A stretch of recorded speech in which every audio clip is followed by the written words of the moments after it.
In the village of Kianjogu, a personal debt is, well, it is only legally and socially forgiven if you die, Right. It's a very rigid rule. which is exactly why, when a badly burned female body was discovered by the river just outside of town, a significant portion of the village secretly celebrated. I mean, they actually celebrate it. It is wild to think It about. really is.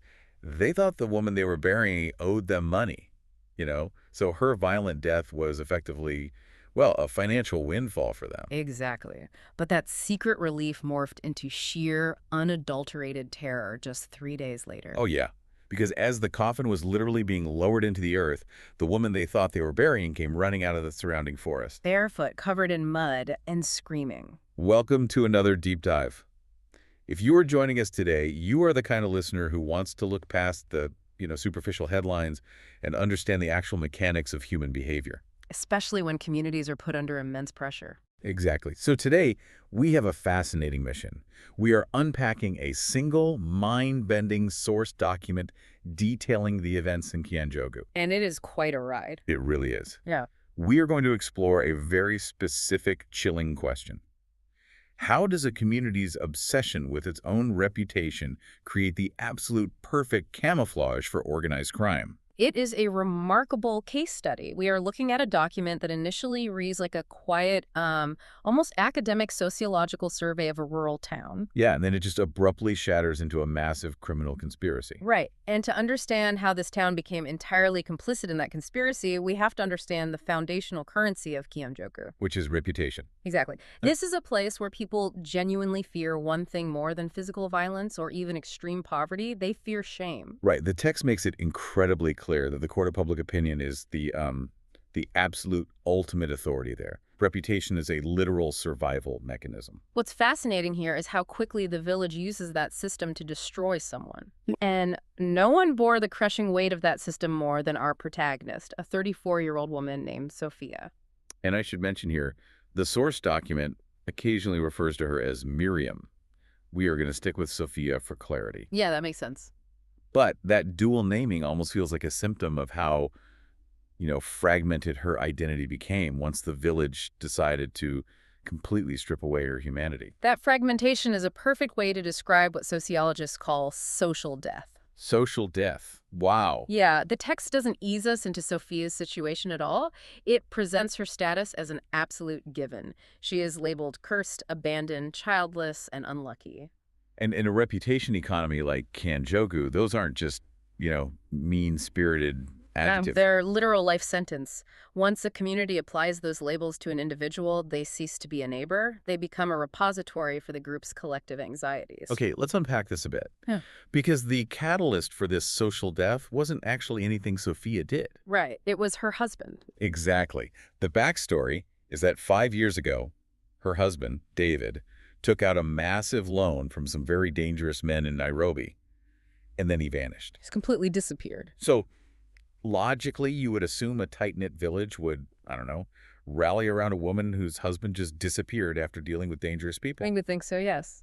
Instead, they start a rumor that he ran away with another woman. They dump 100% of the blame onto Sophia. Why? I struggle to believe an entire town collectively decided to ignore the very obvious threat of loan sharks. It sounds counterintuitive until you look at the psychological mechanics of scapegoating. It is vastly easier for a community to blame the marginalized woman who is standing right in front of them. Rather than deal with the cartel. Exactly. It's much easier than grappling with the terrifying reality that violent syndicates from Nairobi are operating in their own backyard. If they acknowledge the dangerous men, the village is no longer safe. So they rewrite reality. Yes. They decide David left because Sophia was a bad wife. And suddenly, they make the problem domestic. They contain it. It is a defense mechanism. Wow, so they are sacrificing one of their own just to maintain an illusion of safety. Precisely. So they essentially quarantine her to protect their own worldview. And the text is brutal about what this looked like on the ground. It is incredibly harsh. Yeah, children are actively mocking her in the streets. The women of the village literally cross the road to avoid her. Men are whispering as she passes. It is a literal societal quarantine. They are treating her cursed status like a contagion. Yeah, like bad luck is an infectious disease. Mm. And if you connect this to modern dynamics, it is not actually that far off from extreme workplace mobbing or internet cancel culture. Oh, that is a great comparison. Right. When a group decides someone is toxic, everyone else instinctively isolates them just to protect their own social standing. You distance yourself so the mob doesn't turn on you. Exactly. And that social distancing had a deeply sinister mechanical function that the village was completely oblivious to. Oh, the stalkers. Yes, because while the village was treating Sophia like a literal plague, she was carrying an unimaginably dark secret. Right. Every single month, in the dead of night, she was receiving phone calls. And the voice on the other end always delivered the exact same whisper. Stay silent if you want to live. Stay silent if you want to live. Yeah. And she didn't tell a single soul. Which, first glance feels frustrating to read. Why not go to the police? Why not tell a village elder? Well, because the village had completely dismantled her ability to do so. Look at the mechanics of what the stalkers actually had to do. Basically nothing. Right, very little. The village's self-imposed quarantine did the heavy lifting for the criminal syndicate. Wow. The dangerous men didn't need to physically lock Sophia in a basement or post guards at her door. By turning her into a total pariah, the village cut Sophia off from any potential support system. Any confidant, any authority figure. Exactly. The community's fear of catching her shame built the very prison her enemies needed her to stay inside. That is just incredibly dark. The villagers think they're aggressively protecting their own social standing, but in reality, they are acting as unpaid wardens for a criminal syndicate. Doing the cartel's dirty work for free. Yeah. And this miserable, totally isolated existence is Sophia's reality for 5 long years, until we hit the inciting incident that shatters this suffocating status quo. The body by the river. Right. So it is a rainy evening, and a female body is discovered just outside the village, and it is burned entirely beyond recognition. Horrifically burned. Yeah, the only reason they can identify it is because the body happens to be carrying Sophia's national ID card, so word spreads instantly. Sophia is dead. And this is where the village's behavior is just staggering. It gives me absolute whiplash, because the exact same people who spent half a decade treating her like a disease suddenly pivot into this aggressive mourning. Performative grief. Exactly. They organize funeral meetings, they cry these loud, dramatic tears in public, and people are giving eulogies about what a kind, wonderful woman she was. It is a stunning display of hypocrisy. But is it purely performative? I mean, humans are complex. Is it possible that the shocking, violent nature of her death suddenly broke through that social conditioning? Like, are they experiencing genuine guilt for how they treated her? While a few individuals might have felt a fleeting pang of genuine guilt, the source provides a highly specific economic detail. Oh, right. The debts. Yes, it points heavily toward moral licensing and performative hypocrisy. Amidst all the loud crying, the text notes that some villagers were secretly smiling during these funeral preparations. Smiling while they're literally planning her burial. Because of the debt tradition, Sophia owed a significant amount of money to various people in the village just to survive her 5 years of isolation. And in their practical reality, debts die with the dead. Precisely. Her violent end was a massive financial relief to them. If we connect this to the bigger picture, this entire sequence is a masterclass in moral laundering. Moral laundering, that is exactly what it is. The village only found value in Sophia once she was safely dead and their financial slates were wiped clean. By publicly weeping, they perform the role of a compassionate, mourning community. Which boosts their own social standing. Exactly, and absolves them of their past cruelty. Meanwhile, privately, they are celebrating a canceled debt. It is reputation management at its most cynical. They are essentially using her burned corpse for good PR. Which brings us to the funeral itself, 3 days later. The climax of the charade. Right. The village has planned this whole event. Hundreds of people have gathered, which, is incredibly ironic. Hundreds of people showing up for a woman who was entirely alone a week prior. The hypocrisy is palpable. Very. And the scene is incredibly vivid in the text. The small wooden coffin is being slowly lowered into the earth. Everyone is playing their part perfectly. The community has successfully buried their shame. Or so they think. Right. Here's where it gets really interesting. The ceremony is violently interrupted. The moment their constructed reality collapses entirely. Yes. A screaming woman comes sprinting toward the burial site. She is completely covered in mud, barefoot, just gasping for air. The crowd turns, And it is Sophia, alive and breathing. You can analytically deconstruct the psychological terror of that specific moment for the crowd. It is not just the shock of seeing someone you thought was dead. Right, it's way worse than that. It is the immediate, visceral realization that their entire shared narrative is wrong. The text describes the reactions so specifically. The entire funeral freezes. One old man faints instantly. Yes, children run away screaming, and Sophia's own mother begins shaking uncontrollably. It is because the implications are instantly horrifying. Yeah. Suddenly, this isn't a story about a misunderstood woman. There is an unidentified, burned body inside a box at their feet. Exactly. The immediate existential dread hanging over that graveyard is this. If Sophia is standing right here in the mud, who on earth are we burying? That is the pivotal question. It elevates this from a tragic sociological study of rural gossip into a full-blown national-level thriller. How so? Because that night, Sophia finally reveals the truth about the last 5 years. And the scale of what she reveals is just staggering. She explains that David didn't run off with a woman. He had embezzled millions of shillings from a highly organized, heavily armed human trafficking syndicate. Operating a massive pipeline between Nairobi and the border towns. Right. So that explains the dangerous men and the midnight calls. He crossed a ruthless organization. But I really want to focus on where David hid the evidence before he disappeared. It's brilliant. It is. Because he didn't bury the syndicate's files in the woods. He didn't put them in a safety deposit box. He hid them inside the casing of Sophia's old sewing machine. A completely unremarkable domestic object. Which has just been sitting in her house this entire time, like a mundane Trojan horse. Exactly. Ah. It is a brilliant, terrifying tactical decision by David. We can look at that sewing machine as a sociological black box. I love that. A black box. To the village, it represents traditional women's work, domesticity, harmlessness. No one would ever look twice at it. Yet, it was secretly recording the flight data, so to speak, of a massive criminal empire. But I am struggling with the syndicate's logic here, honestly. If they knew she had the sewing machine, why wait 5 years? Why the midnight phone calls? That is a great question. Like, why not just kill her on day one and tear the house apart? Because a syndicate at that level operates on strict risk mitigation. They didn't know exactly what form the evidence took or if he had accomplices. Oh, like a dead man's switch. Precisely. They feared killing her would trigger a system that released the files to the authorities. They believed Sophia knew where the files were hidden and knew what they meant. Which he didn't. Right. But they opted for a strategy of psychological attrition.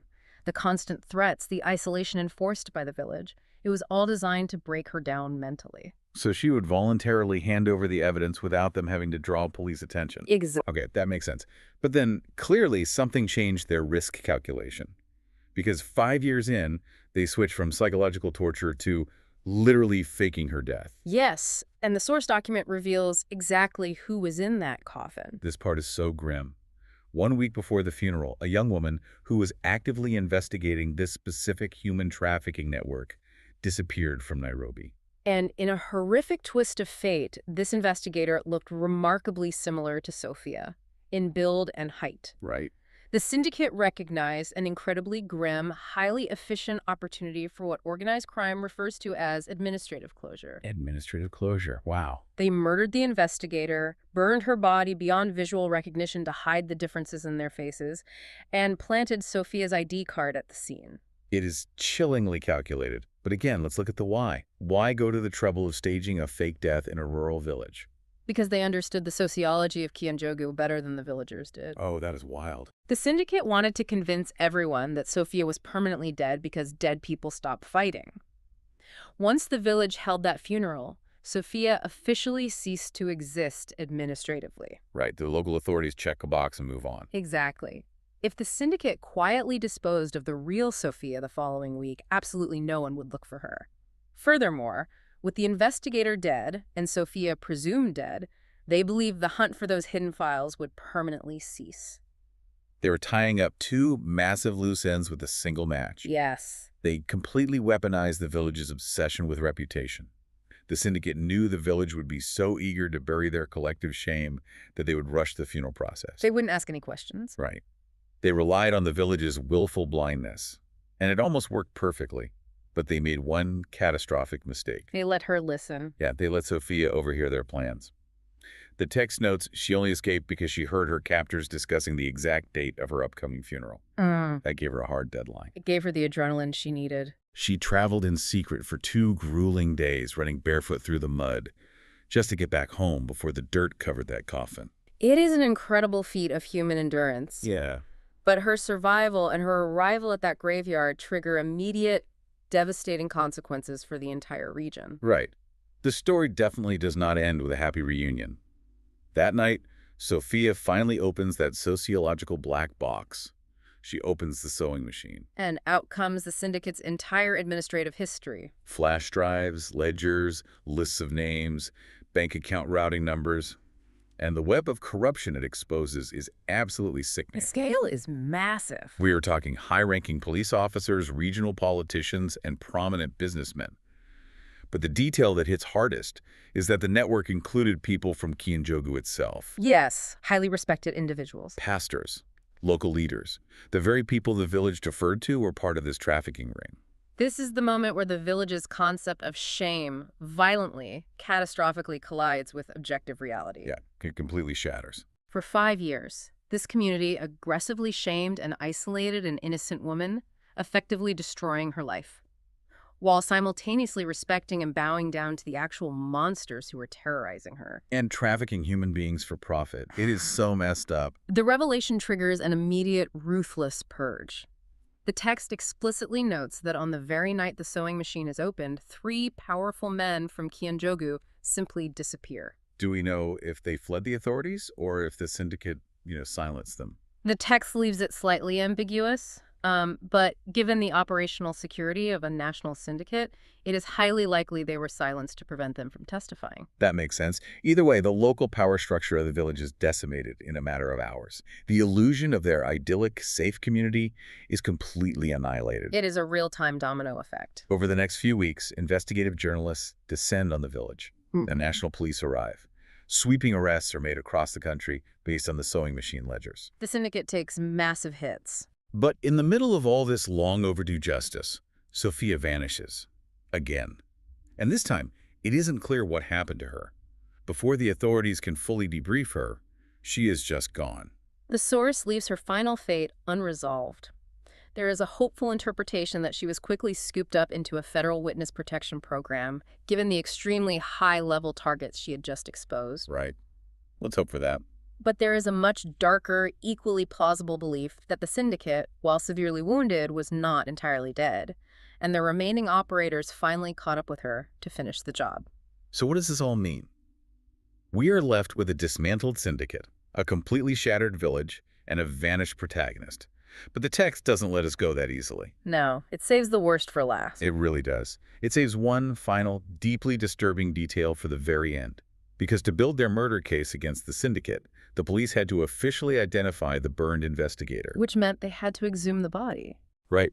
They had to go back to that graveyard in Kenyan, dig up the earth, and reopen the coffin that Sophia had interrupted. So the investigators pull up the small wooden box, they pry open the lid. And they find absolutely nothing. Nothing. The coffin is completely empty. There is no burned body. There is just mud. An empty coffin is bewildering enough, but it is the physical evidence found on the inside of the wood that truly haunts this narrative. Yes. On the inside of the wooden lid, investigators found words. They were scratched painfully, deeply into the wood, clearly made by human fingernails. 4 words. I was buried alive. This raises an important question, perhaps the most horrifying question of this entire deep dive. Yeah. If the body found by the river was badly burned and officially confirmed dead by the village elders, if an entire community agreed they were looking at a corpse who woke up in that coffin? I am struggling to process the implications of that. Because the syndicate's clear operational plan was to murder the investigator, burn her, and swap the IDs. Did they somehow botch the murder? It is possible. Did the investigator survive the fire, slip into a deep coma, get mistaken for dead by a village that just wasn't looking closely, and then wake up 6 feet underground? Sure. Or is there an even darker, more malicious possibility here? Both possibilities are a terrifying indictment of the human systems at play. How so? Well, if it was the investigator, it means the syndicate's brutal efficiency failed, but the village's willful blindness finish the murder for them. Oh, wow. The villagers were so eager to close the book on Sophia, so desperate to quickly bury their collective shame, that they literally threw dirt on a living, breathing human being without bothering to check for a pulse. That is awful. Yeah. But what is the other possibility? The darker possibility is that the syndicate knew exactly what they were doing. They needed to dispose of someone else, another loose end, another victim. And they knew the village of Kinago was so obsessed with maintaining their social order that they would simply rubber stamp the funeral. So they exploited the community's hypocrisy to secure a free, unquestioned burial for a living victim. It completely flips the entire context of that funeral scene. I mean, while the villagers were standing above ground crying performative tears to boost their own reputations and secretly smiling about their canceled debts. Someone was below them. Yeah. Someone real, someone innocent was waking up in the pitch black, suffocating, tearing their fingernails apart against the wood while the earth piled up above them. It is a level of horror that feels almost supernatural, but it is entirely grounded in very real, mundane, human negligence. It is the ultimate fatal consequence of a society that refuses to look closely at reality because they are too concerned with optics. And that brings us to the end of our deep dive today.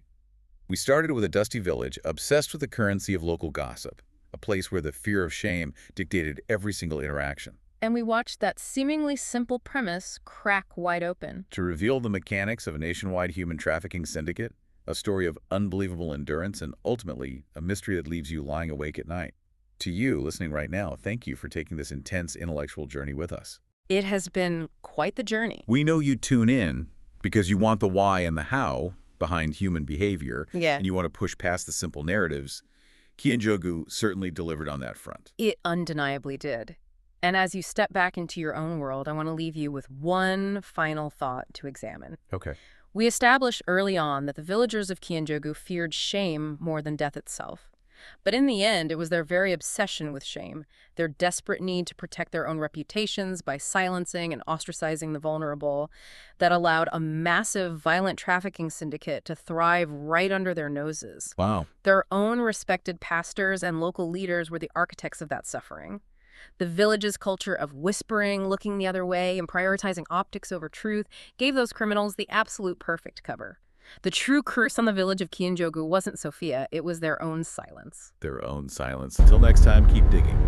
Listen, like, and subscribe to Robbers of Life channel for more true life stories.